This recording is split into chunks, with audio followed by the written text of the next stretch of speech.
So today's video adapts a direct seed sowing method to actually help prevent and to control slug populations, and it doesn't cost a penny. If you've watched this channel before, you've probably seen me using the plank method. I've been sowing leeks in this bed to help with germination of direct sown seeds, because what you do by putting the plank over where you've sown the seeds is that it stops moisture from evaporating and it helps ensure consistent germination. And this is a technique that I first learned from James Prigioni's channel. But every time I include or mention this method in one of my videos, I will always get a comment where someone says that you're creating a perfect slug habitat and they're going to eat all of your seedlings. After getting quite a few of these comments, I suddenly realised that, hang on a minute, there's actually an opportunity here that we can capitalise on to help control and deal with slug issues. Sadly, I'm going to have to mention the really well-known permaculture cliche of the problem is a solution. But this, using a plank, is a perfect example of this. Let's run through an example. I've got some spinach here that I'm going to plant directly into this row.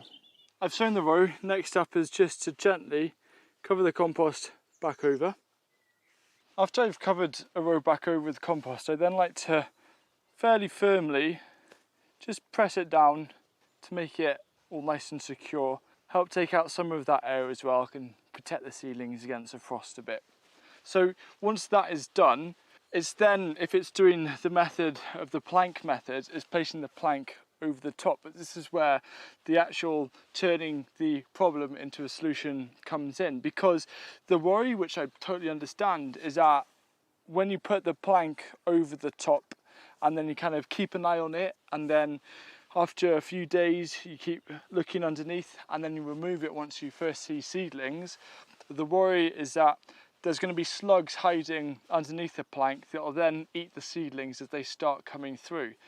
But for me, how I actually see it is that you can use a plank to its advantage by actually purposefully, as well as not only reducing moisture from evaporating from the soil to help with germination, but also to double up as a slug trap. So before the seedlings germinate, you're actually using a plank to capture as many slugs as possible from the surrounding area, so that when the seedlings do come through, chances are there's going to be less slugs to worry about.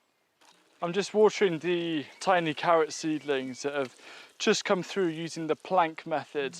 And the idea is that literally starting the next day, you want to start checking underneath the plank, because after you've watered and you've put the plank on top, that's a perfect, nice, moist environment, which is a perfect place to find slugs. So the morning after sowing, gently turn over the plank, pick off any slugs that are there and place it back. And you repeat that every single day, and it's a great way to actually get a lot of slugs.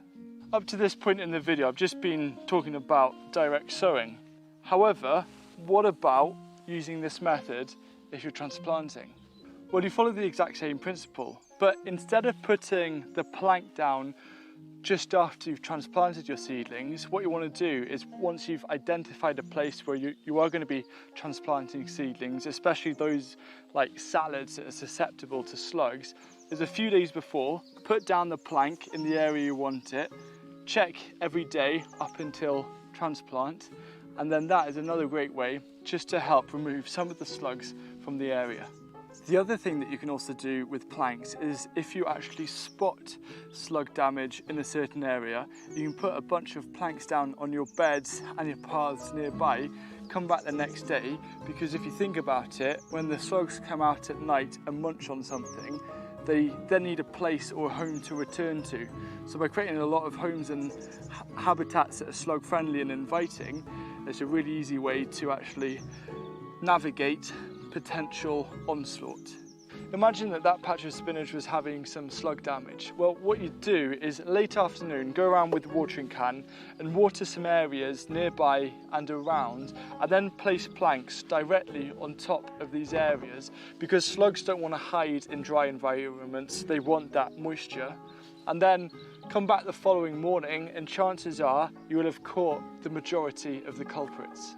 If you don't have access to planks or pieces of wood, you can use so many other kinds of materials. 3 ones that work really well is cardboard, pieces of rubber, and also large stones.